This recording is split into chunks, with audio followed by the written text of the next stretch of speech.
Hello, welcome to having a baby.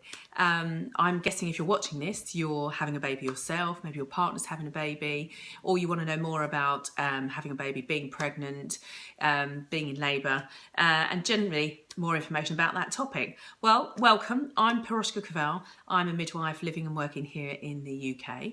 I'm registered with the Nursing and Midwifery Council, as all midwives and nurses have to be. If they're not allowed to work, so feel free to check out my credentials. What am I doing? I'm doing a series of videos about having a baby. Why am I doing it? The reason I'm doing it is because a lot of women are not being able to access antenatal classes. They're not getting the information from the books that they want, and they're just struggling to get the advice that they need. I'm going to give you realistic advice. I'm going to tell you the things they don't maybe tell you in the books. It's going to be real, it's going to be frank, and it's going to be open. It's going to be interactive. So the videos that you're going to see are going to be aimed at healthy women, low-risk pregnancies, going into labour from what's considered term here, which is 37 weeks up to 42 weeks. There will be other videos on complications and when things go wrong. But if you have a complicated pregnancy and you have a plan, please follow that.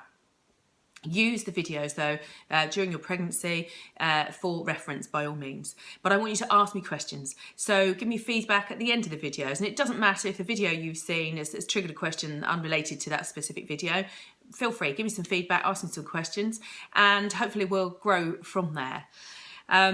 What you need to know is that here in the UK, all guidelines are disseminated from government and NICE, and that applies to us as midwives and also the doctors that we work with. Here in the UK, the midwife is the lead carer for a normal pregnancy. So it's us that will be dealing with you throughout your pregnancy and in your labour. And it's our job to identify when something is unusual, and that is when we will refer you to the doctor. Okay, now those guidelines can be interpreted slightly differently from different hospitals, different trusts. For example, if your labour is being induced, on the video here about induction, I may well be talking about a certain drug. Your trust may use a different one. And feel free to ring your hospital and your trust or speak to your community midwife and ask them about the guidelines and what the differences are. That's absolutely fine. Okay, I'm also a mum and a gran, and so I've done this myself several times. So think of it as if I'm holding your hand and taking you on this journey, and hopefully what we're going to do is make your journey through pregnancy and childbirth into looking after your newborn a lot more stress-free.